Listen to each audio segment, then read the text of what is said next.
There you go.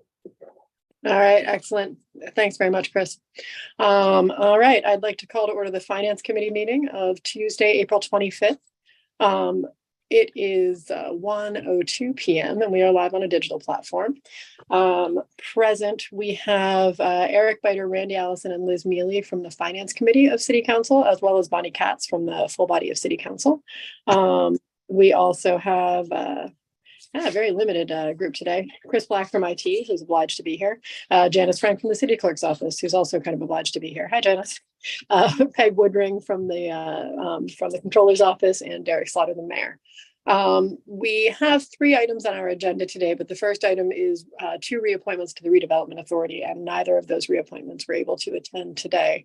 So we will be postponing those either till Thursday or till the next finance meeting in 2 weeks. Item number 2 on our agenda is a resolution authorizing the creation of a small business and nonprofit grant program. Mayor Slaughter. Yes, good afternoon, Councilor Mealy, members of Finance, and actually Jack Reagan will be joining momentarily as well to discuss this item. But what you have, it's the small business and nonprofit program that we've been discussing for some time now, I guess, and we worked with UHY, our ARPA consultant, Jack and Claire, the two folks from UHY, really followed their lead. I believe, Eric, it was on, I think we were talking about ERC at one point, I believe. I know, or maybe it was finance, huh? Was it ERC? It was ERC. So looked at a couple other municipalities.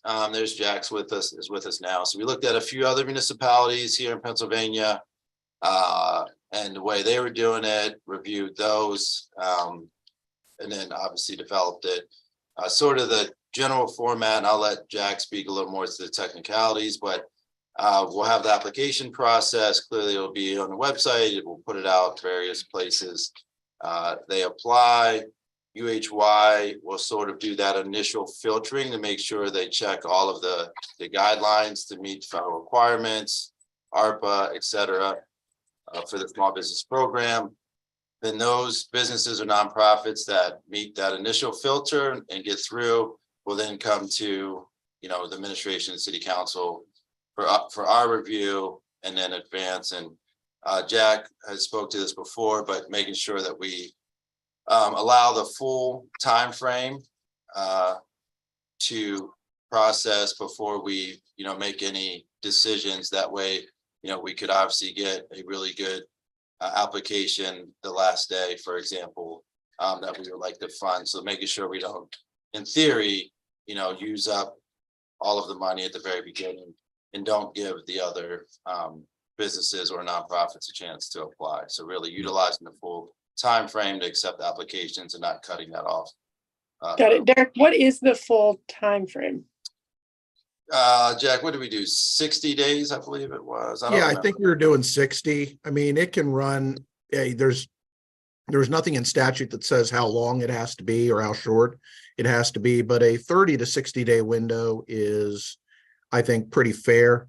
And we're definitely what we've seen, what we've seen is that a third to a half of the application volume comes in the last 3 to 5 days anyway.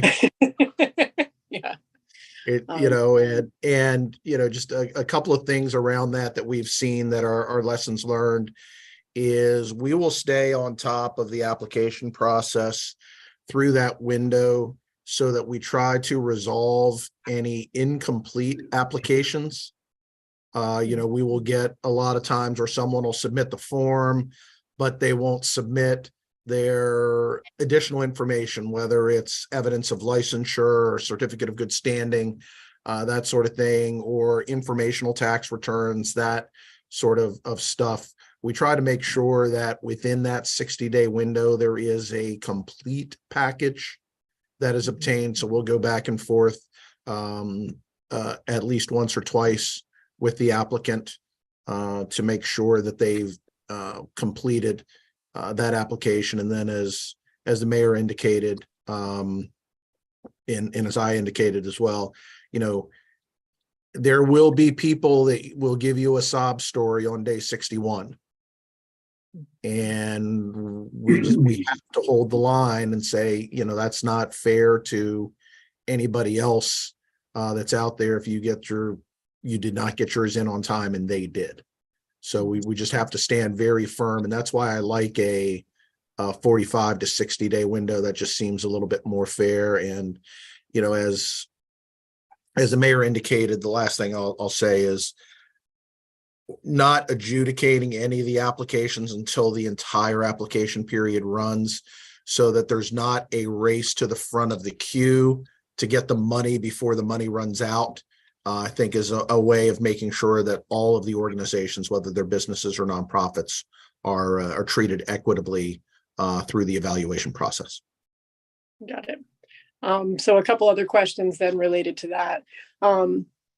Given that the business portion has a 50% match and the nonprofit portion is just a whole grant, how much money have we allotted for each of these? And have we allotted a specific amount for each, or are we considering the entire pool to be available for both grants?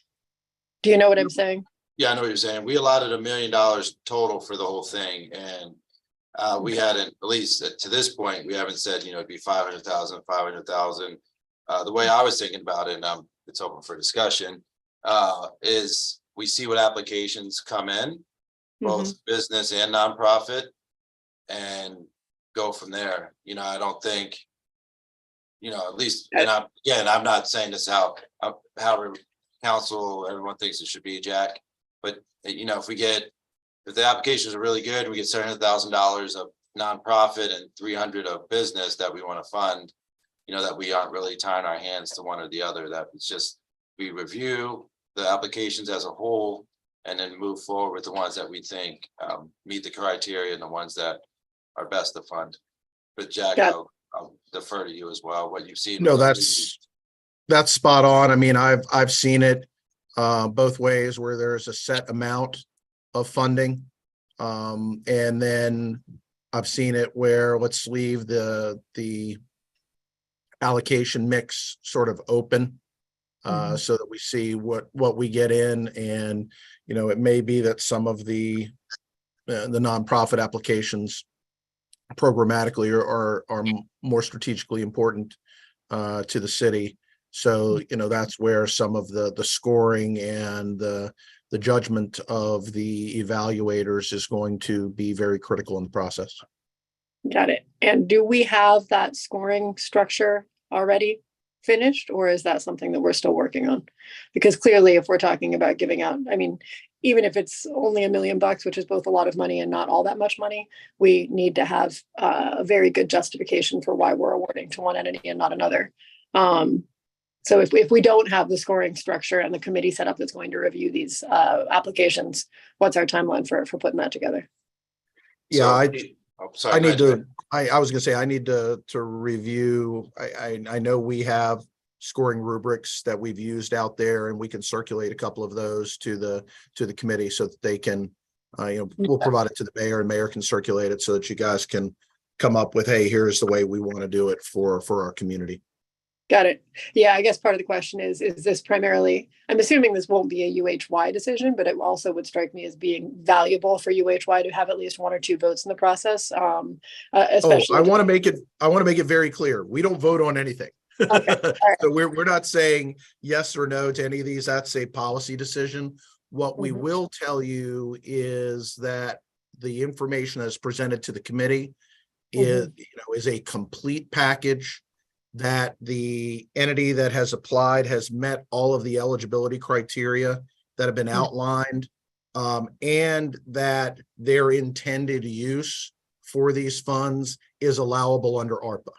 So we give the committee that, so that you've got complete applications, you know, meet the eligibility criteria, and that meet the ARPA requirements, so that you're not wasting your time on stuff that's ineligible, or for non-Williamsport served organizations, that sort of stuff. So you've got something that you can truly sort of vote up or down.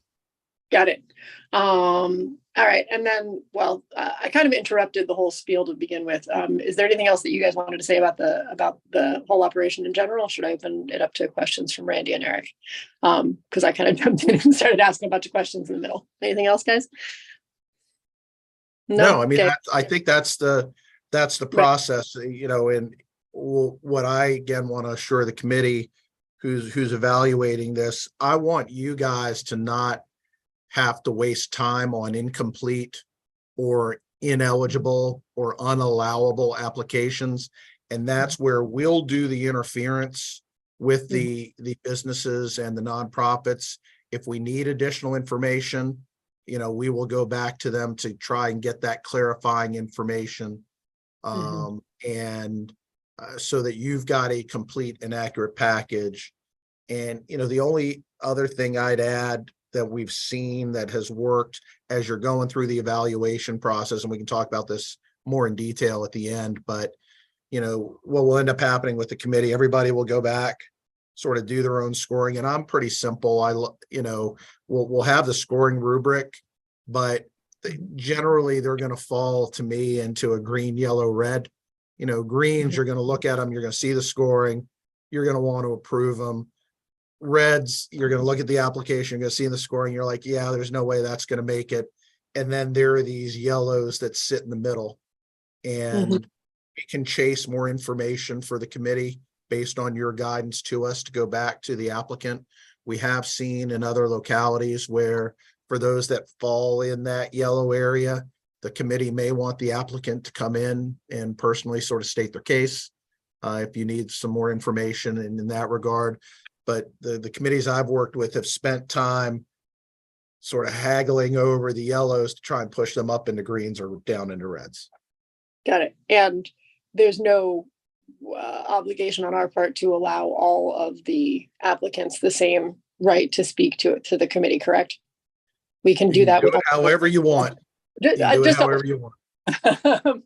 But okay. All right. Randy and Eric, what questions do you guys have?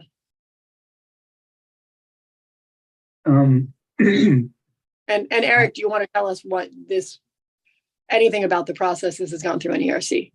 Yeah, sorry, Randy, No, go ahead. No, so that was a couple of months ago. Off the top of my head, what that conversation was in ERC was just an ask of the administration to start this process on their end, to reach out, make the connection with the UHY, see what they've done already with other municipalities and how we can shape that to better work for the city of Williamsport. I do recall making sure that we had an option for both businesses and nonprofits, which we have in front of us today, because we want to make sure that we're getting the most bang for our buck. And I also appreciate the fact that it's not a limited amount for each set of entities. It's one pot that we're drawing from. So that way we can make sure the best projects are getting awarded to. excellent. Randy. Yeah, first of all, excuse me. The first question I have is about under the nonprofits applicant eligibility. And Jack, I heard you mention farther down there when it addresses, it has to be a Williamsport based nonprofit, correct? That applies for this. Well, or if their primary population that they serve is Williamsport. So we'll go first, obviously, with nonprofits, Williamsport. But say something that's national, like pretty much all national stuff is centered in Williamsport anyway. But I can't think of an example, Jack. Well, let's say I don't know, rescue workers, even though they're in Williamsport. But let's say they're in South Williamsport, but the primary population is that they're serving is Williamsport, more than 50% or whatever it is. That would make them eligible potentially for this pot of money. Okay. I mean, Go ahead, Jack. Sorry. I was going to say, Randall, in other in other localities, I'll just use a food bank as an example. There may be a regional food bank, and the regional food bank is serving residents of not only that immediate community, but other communities that are out there. And we didn't want to disadvantage them to not be able to participate just because they weren't a Williamsport base, but they're serving residents. But one of the things that we would do through the application process is to ensure that they have a mechanism by which they can account for the number of residents served in Williamsport. Okay. So they would have to have internal processes Mhm. that would be able to say, we served this many this week and this many next week and this many the following week, so that you can be assured that your money is being directed to Williamsport residents and not to residents of the region. Okay, great. I mean, what just moved my thinking on that was that under applicant eligibility, where it just generally says that provided services to Williamsport residents, but I knew there had to be a mechanism there where it was going to be Yeah, if checked we on. see a non-Williamsport address that comes in, we'll Mhm. pick up the phone, we'll make a call and say, all right, tell us how you are going to control that this money is going Right. towards Williamsport residents Okay, and the services that are being provided. that's great. And let me see here.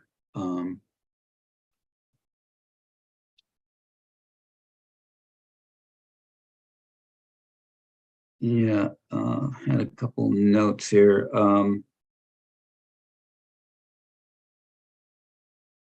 Oh, the webinar. Can you just speak to some of the details about that, how it's going to be Sure. conducted or Sure. So once the application is announced and released and we have the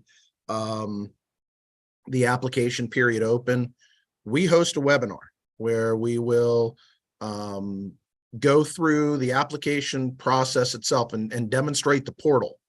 So that what we do is we describe who's eligible from a business standpoint. And normally I would do at least two of these, where we'll do one for businesses, we'll do one for nonprofits, so that you've got those target audiences.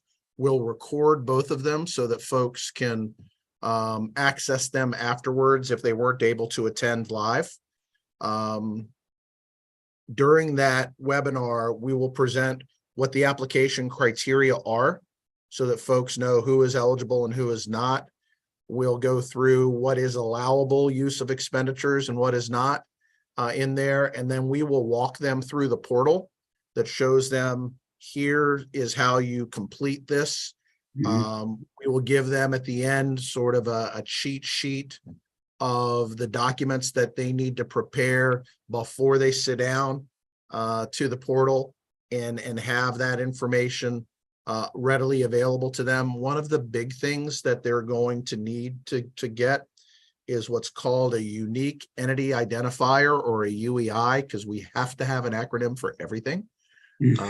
So we have this UEI, and that is a number that gets issued by the federal government to the applicant, so that if they are successful and you're providing them money, there is a federal tracking mechanism that sees, here's, who got money and how much they got, and you will need that for your quarterly treasury reporting. So we have, again, a cheat sheet on how the applicants can go out to the sam.gov, the System of Award Management website, to apply for that UEI. Again, here's all the paperwork you're going to need before you sit down at that portal. Here's how long it's going to take to input the data. Here's how long it's going to take for them to get that number back to you. So we really try to get all that into about 45 minutes between the application criteria, the eligibility criteria, the allowability criteria, the process of the portal itself, how that works, and a couple of other administrative things. And we'll try to leave about 15 minutes at the end for questions, so that these things run about an hour. Again, we'll record it. will submit the file to your IT folks so that they can post it to the website so the folks can play it back. So and again, we'll do that twice, and we may end up doing it, a third time later in the Right. application period, just for anybody, just who might have some Q&As Right. that are out there. Those are a little bit more freeform. Okay, that's great. I mean, it sounds like it covers everything, all the bases there. It's in depth enough that people should be able to accumulate most of the knowledge that they need from that. And I think it protects us in a way that, it really is an objective process for those who maybe, for whatever reason, can't get in under the deadline. It really gives us coverage that Yep. it was a fair process. Well, and Randall, I would like to think that the webinars are in enough detail that folks are comfortable using, especially the portal, to input things. Invariably, there will be someone that is less than Right. technologically comfortable, and we always give them our email address so that they can set up a call with us and we can walk them through the process and do a little bit of extra hand holding. So Sure. our goal is to make sure that the organizations that are serving the city feel like they've gotten a fair shake at getting a good application into the process. And if we see, again, information that's incomplete, or maybe they're not, quote, telling their story the best way they can to put their application in the most favorable light as we're doing that first screen, we'll go back to them and we may help them with some ideas on revising some of the project justification, or try and clarify exactly what they're trying to get at so that their application is seen in the most favorable light. Great. Yeah, thanks. And that's the for- fun part. This Yeah. is the great part from the part that me and my team enjoy is reaching out and working with these applicants to try and give them a shot at getting this money that can really help them out. It sounds, great, very thorough, and I think it's really important that was covered. And I have some others, but they're not big ones. The other thing I wondered, there's some comments at the end, AW1 and AW2. Were those changes that are made, or are they just suggested to be made? I think they were suggestions from somebody, and what we can do is to clarify around the eligibility. And this is where I'll need some help from the city and its legal advisors. If it is a sole proprietor for a business, I'm assuming that they probably need some sort of business license. They may not need to register as a incorporated entity with the Right. Secretary of State or whomever, which is sort of where the initial eligibility guidelines were created. But if they're a sole proprietor, I would think they'd have to demonstrate some sort of official business license or something like Right. that that's been issued by the city in order for them to participate. So that's going to be the clarification that we're going to add in that regard. And Mr. Mayor, you think that you comfortable with that? Yes, yeah, I'm comfortable. I know when we ran that by Austin, our solicitor, that was the suggestion there, Randy. Yeah. I think that's the AW that we wanted to discuss with council, with UHY. That was one of his suggestions. Okay. Well, in what triggered that is there's another part where it says no do-it-yourselfers, which I understand that, but what if it is a sole proprietor and they're licensed and accredited in that business? They could do it themselves, be the owner of the business, but still be the contractor that does the job. Yeah, I think as long, from my understanding, Jack, chime in, as long as they're, officially registered, they meet the other criteria, Yeah. there was negative impact from the pandemic, et cetera, that would qualify them. But, Okay. Yep. Go ahead, Jack. But yeah, no, I agree, Mr. Mayor, and that's, that was the point. And I appreciate the clarification on the sole proprietor. One of the things that we do make a point of emphasis in the webinar is, especially since this business grant again is a 1-for-1 match. We will make sure everybody knows that in order to get a buck, you got to spend a buck of your own. Mhm.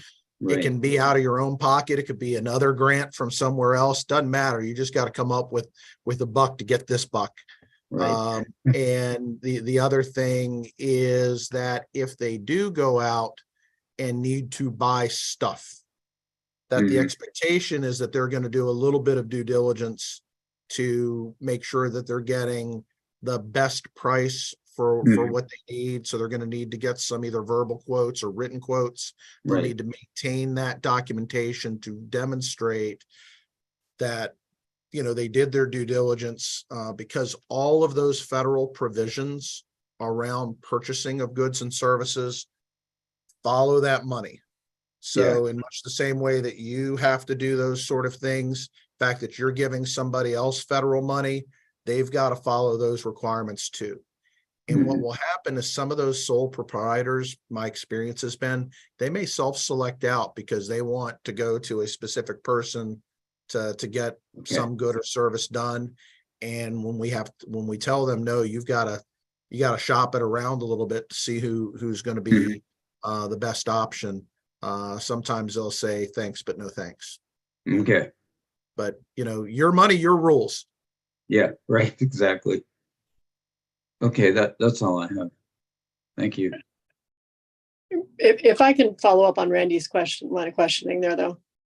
I think actually more specifically, what Randy's asking about is we have plenty of businesses in town, say for instance, if you had like a larger, apartment rental operation, people who would employ, they would not be sole proprietors. They would be full-fledged, companies, but they would employ the sort of people who would do work on a piece of property. So if you were giving them a grant for 50% of the cost of a project, they would be doing it themselves with people in their employ, potentially. Do you understand what I'm saying? And then Right. So in that case, you've got an apartment rental company. They've already got an existing workforce that is Right. doing that maintenance, and they would be doing it themselves. Yeah, that's fine.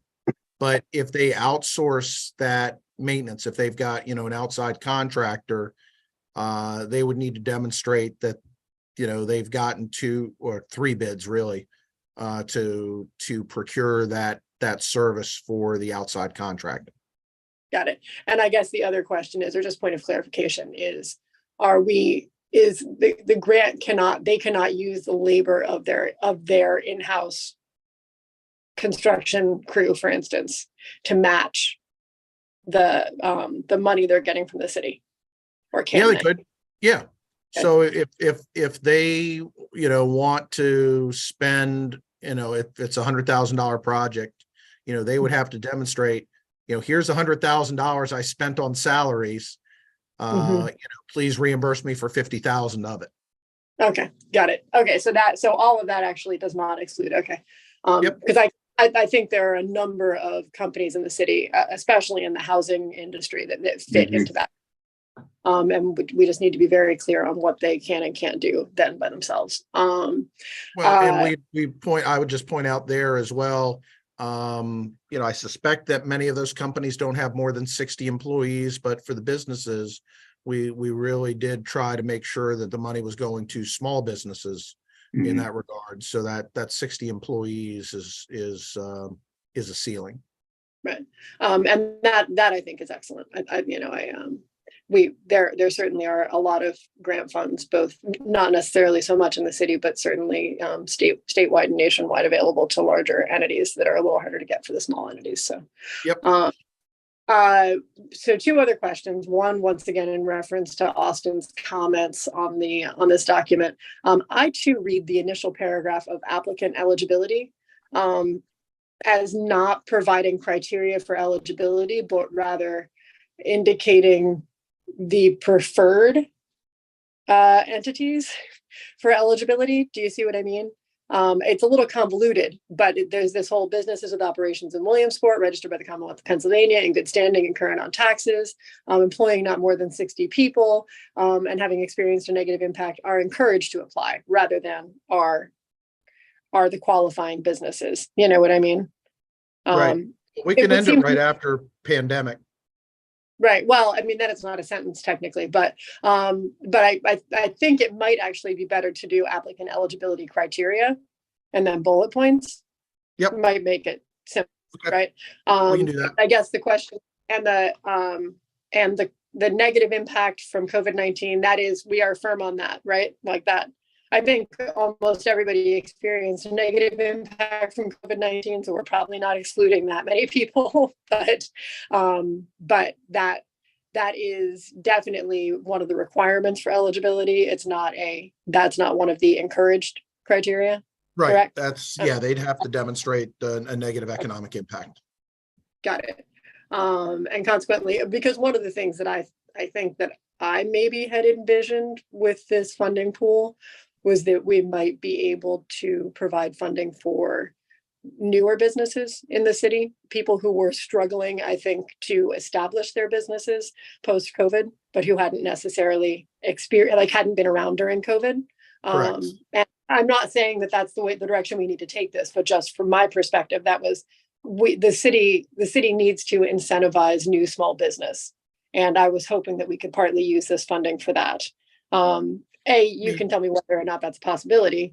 B, Randy and Eric, I'd be interested to hear what you guys think about that as an option, if it's possible. Yeah, I mean, I've certainly seen at other localities that they've had two separate programs. One for those businesses that existed going into COVID, that have been adversely affected, negatively impacted, and you have a separate program for those businesses.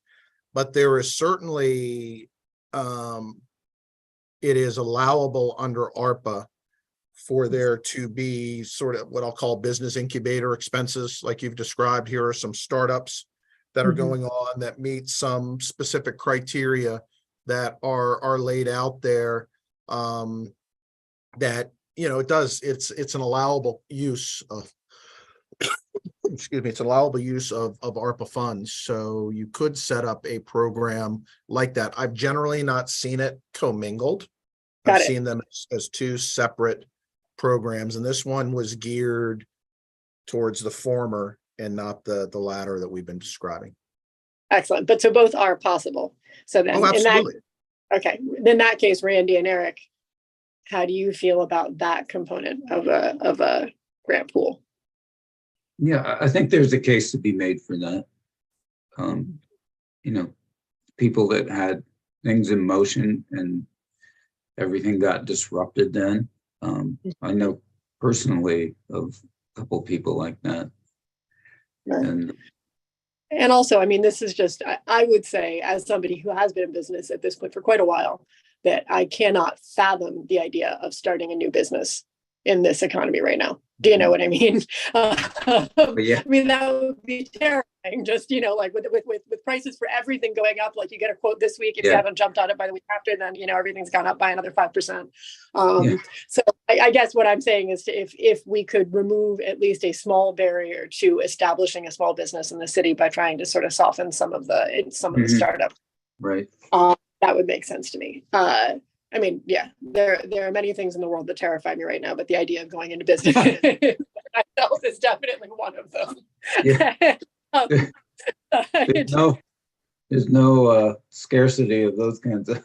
Yeah, I was gonna say most of them I can't do anything about, but Yeah, right. Yeah.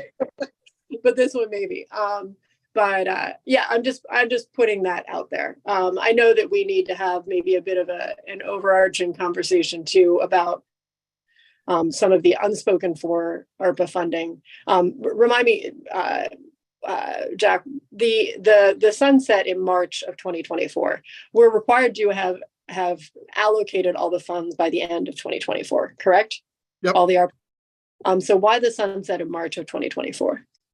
I think that was just to bring some clarity and to make sure as you go into the second half of the year that you know how much you have left Okay. to be allocated. Because at least the way that the law is set up right now, if after 2024, after 12/31/24, someone comes back who was planning on spending 50,000 and was like, I can only get to 30,000 of it. That Mhm. 20,000, let's say they were approved for up to 50,000, that other 20,000 is gone and you have to return that money. Mhm. So what we're trying to do is to create some finality in that first half of 2024 so that you've got a clear picture going into the last half of 24, what actions you need to take to fully commit all of the remaining funding so that it's locked in on stuff that you are highly, highly, highly confident, that's three highlies, is going to be spent in 25 and 26, because anything that you commit at the end of 24 that doesn't get spent goes back to the feds. And we don't want to, the feds aren't set up to take money back outside of the IRS. They're not good recipients of money. So that's just asking for problems to begin with. But we don't want to lose this money for the community.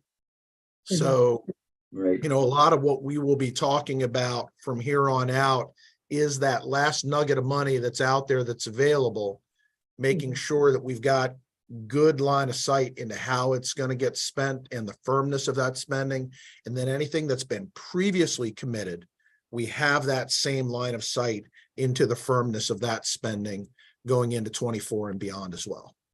Got it. Okay. I guess, but so what you're telling me then is that the March 31st, 2024 is somewhat of a soft deadline. That is to say, we need to have a very clear view by that point of how and when this money is going to get spent, if it's not already spent by these. Because I guess I'm thinking perhaps for a business, it's not asking a lot for them to complete the project in 8 or 9 months, which is effectively the timeline you're giving me. But if you're giving a grant to a nonprofit that has sort of long range operations, right, to ask them to have it fully expended within 8 or 9 months might be a bit of a request, right? Yeah, that there is something that is different there between the businesses and the nonprofits. The other thing in other communities that I've seen that has come up with this business program is someone coming up with the matching funds. Is I've had communities that have approved these grants to them, and then they're waiting to come up with the matching funds in order to activate the funding. And the longer from that period of when the application got approved to when they actually start the funding, the more nervous I get. I mean, we will literally send monthly emails once you approve these. If we don't see any activity from somebody, we send a monthly email and say, what's up? We've got this money burning a hole in our pocket to give to you. You need to be, showing us how you're getting that money spent. Absolutely. Yeah, no, I can 100% understand that. But I guess where I'm coming from is just, sorry guys, I need to let somebody in. Where I'm coming from is just trying to kind of understand how we, because the other thing is that, right, even if in the private sector even if you have the bridge financing, so to speak, to complete the project, part of the it's also been exceptionally hard just to find people to complete projects for the last however long. So that I as long as that's maybe not a soft deadline, but somewhat of a soft deadline for people, that March 31st, it just seems like because if we're looking at a timeline, I'm assuming we're looking at what ideally the webinars would be completed and we would start accepting applications maybe beginning of June. Oh, yeah, if not sooner. Okay, but so then if we run 60 days, we're looking at middle to end of July. Yep. Right. But by the time the application period closes, we issue decisions, one would hope by the end of August. Yep. Right, about a month turnaround on the decision-making thing, right? So by the time anybody even gets notified that they've received the funding, you're looking at early September. That gives them basically 7 months to expend the funding, I think, if I'm right. Yeah. Yep. Which is a pretty quick turnaround. So I guess we might want to look at, we might want to either look at pushing back that March 31st deadline or recognizing that it might be more like a check-in point than a firm deadline for people to have completed to have completely utilized the funding. That makes sense. Yeah, I mean, I guess because I'm also looking at, I can think of at least one local nonprofit that I would be almost certain will be applying for funding for to hire a director for the program for a year. And if we were to accept that, they would be basically applying for a salary for an individual for a year, right? But we're giving them a 7-month window in which to spend it. So you know what I mean? Like, so there's, yeah. I don't even know if that would be eligible, but I'm just putting it out there that that's something that I've heard a lot about in the past. And it is allowable. Okay. It's an allowable expenditure. But just knowing, anything that's going into salaries like that, when that money goes away, that salaried position generally stays. So part of what I think would be reasonable for the committee to be asking in that is, what is the sustainability? How are you going to substitute a funding source? If I'm giving you that first year salary, what are you doing to figure out where the second year salary is going to come from? And what's your track record of being able to write grants and close grants to be able to, Right. fund that salary?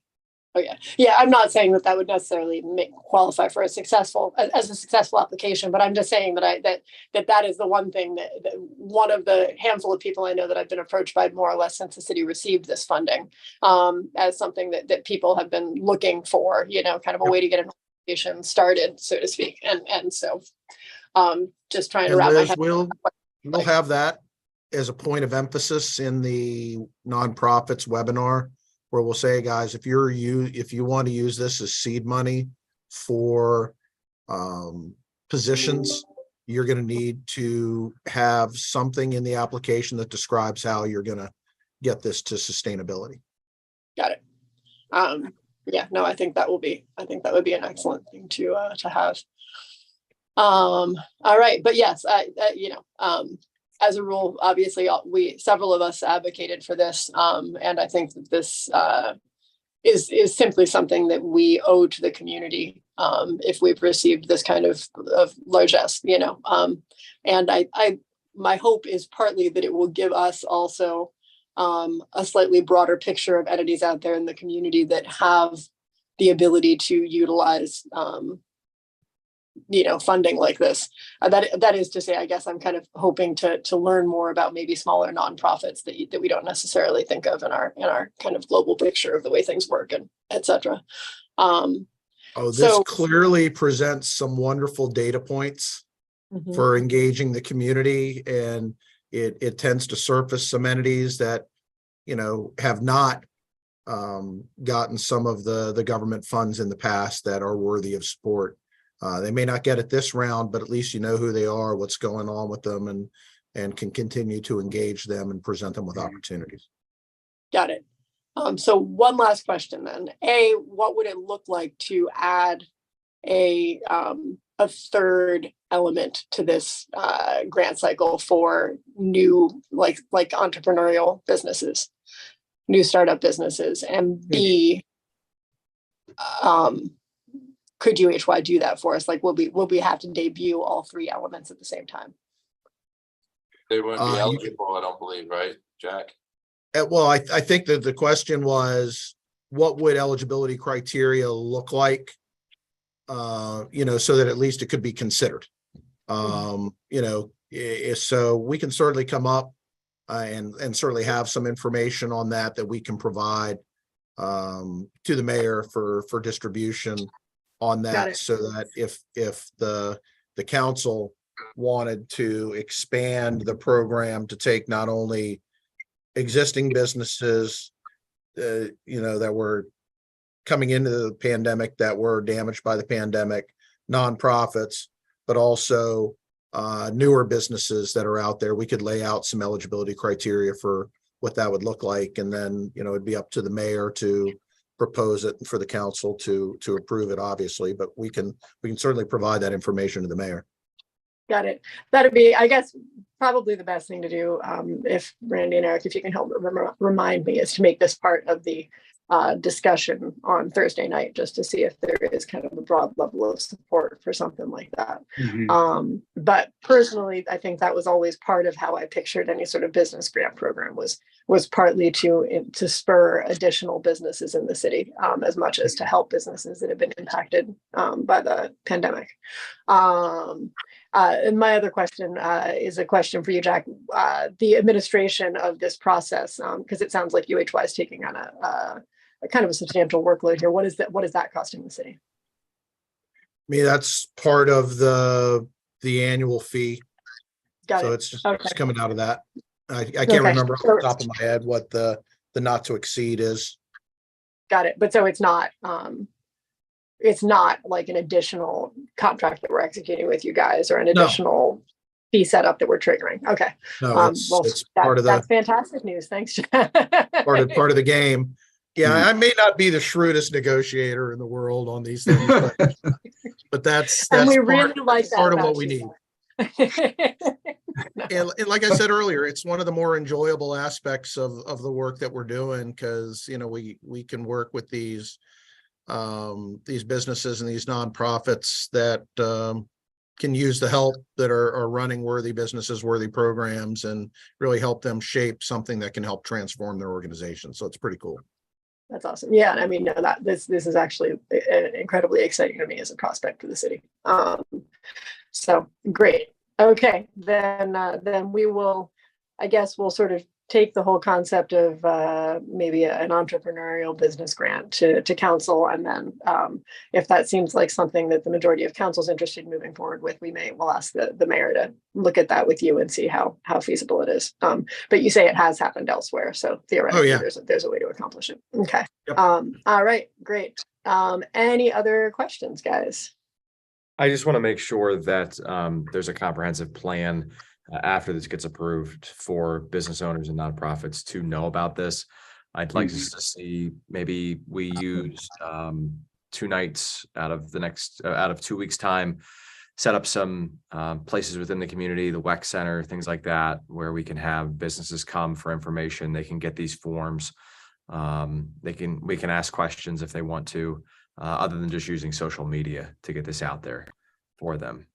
Because this is going to be a very important process for them to know, whether it's something we even look at, newspaper ads, flyers, maybe even a little door to door. Or, I mean, actually, what would seem, as far as the business element goes, at least, Eric, is we could push it out from the treasurer's office Yeah, that'd be great. as part of the business privilege and mercantile. You know what I mean? Be great. That might actually be the most effective way, because since we struggle a little bit with getting all of our everybody registered for those taxes, this would be a nice thing to send out to people who were, and to tell them that this is what we're doing. So I might advocate for that as a means of like snail mail outreach. You know what I mean, or outreach within the community. But we can talk to Kevin about that on Thursday. But no, I think that is a huge concern to me as well. I do think that we'll be flooded with applications, but I want to make sure that it just people are broadly aware of it, and aware of it early on in the process, that it's not something that they're hearing about 5 days before the deadline and then trying to throw together an application. To your point, Jack. That it will just be people like me who routinely put stuff like this off, who are trying to do it. I've seen other communities as well, where, especially for the business programs, there's been concerted outreach between the government and the Chamber of Commerce. where we're getting after the chamber, say, hey, make sure your businesses are aware that this is out there. Usually the chambers are very good advocates for publicizing these. Depending on the size of the community, the nonprofit outreach can be a little bit tougher. We've seen some successful outreach campaigns through a community foundation or other, sort of larger organizations that have the pulse of what's going on in the nonprofit community. Again, just doing some outreach to that organization, say, hey, publicize this to your community as well. Well, Eric, how about that? I mean, how about if we attempted to have basically a desk at the Visitors Bureau, that being the outreach arm of the chamber, and a desk at the, where people could go for information to the foundation and to the Visitors Bureau, right? Yep, I think that'd be great. Instead of having like outreach nights, basically provide that information in paper form to those two entities and say that there was a physical location where you could ask questions. Yeah, I think that'd be great. Might actually be the idea. Yeah, because you're right, Jack. The foundation in Williamsport has an excellent database of the nonprofits in the community, especially because they do a large fundraiser for almost all of them, I think, in March every year. So, okay, good. Okay, then I think that's a good place to start. Any other questions, guys? Anything else that we're forgetting as part of this? I have just one related to our ARPA money, since we're all talking about that right now. In general, all the talk about the clawback by I was going to bring that up. Okay. Does this give us some extra coverage here, or what I saw, I guess it was earlier this week or it was late last week when the legislation got proposed in the House, it Right. did not have clawback provisions in it okay? for money that is already sitting in the bank. Okay. So since the money is already sitting in the bank, they are not going to be clawing any of that back. But some of this other unexpended grant monies that are out there, that may be at risk. But with regard to ARPA, your ARPA money sitting in the bank. So there is, based on the legislation as it stands today, that risk of clawback is minimal. Okay, great. Sleep a little better. Yeah, I was quite pleased to see that as well. Yeah. Yeah. Derek, for Thursday, could you possibly see if we could put together a number of how much ARPA funding, if we include some of this soft allocation funding, like this $1 million for this program, how much we have theoretically spoken for? Yeah, I will have that exactly, actually, because I'm working with Claire and Jack right now on this quarter's report, so I'll know it exactly where we stand. Great. All right. Awesome. Yeah, that's because I think, one of my suggestions might be that if we truly have a bunch of money that we have not allocated, that we maybe consider allocating more money to this grant pool than the $1 million. If we don't have another outlet for it where we can guarantee that we will be spending it. Or maybe that we consider a second round or something, but that seems like it would be taking some risks, to Jack's point, with it all being expended in the appropriate period of time. But anyway, I think that would be a good conversation to start having. We have spent a fair amount, but there remains a lot of stuff that we could do, and a lot less funding than that. So time to start fighting, I suppose. Anyway. Anything further on this item or on clawback or anything else, guys, related to ARPA? Nope. I don't. Okay. All right. Then the last item. Thank you, Jack, for joining us. It's Thank you. always Thank you. an education when you arrive. We appreciate it. And Glad to help, and I'll see y'all on Thursday. Okay, we'll see you then. Take care. And then the final item on our agenda is any related items. Does anyone have anything else, financially speaking, to introduce for discussion? I have nothing. Okay. The only thing I have, Derek, is that we had a little bit of a text exchange, but I hadn't heard back from you and Tracy about a date in May that we could sit down to start looking at the sort of larger finance budget discussion stuff. So if you guys could try and pull a date together, that'd be great. I think the best date for all of us was the 2nd. But but I'm not sure, what you guys' schedule is. So the 16th would be a bit more difficult, but is a possibility. So, Sure. but the sooner we can get it set up, I think the better we will all feel about it. So, okay. All right. Thanks, guys. And hearing nothing else, I'll take a motion to adjourn. So move. I'll second. All in favor? Aye. Aye. All right. Bye, guys. Okay, Have a good rest of your afternoon. Yeah, you too. Bye. bye.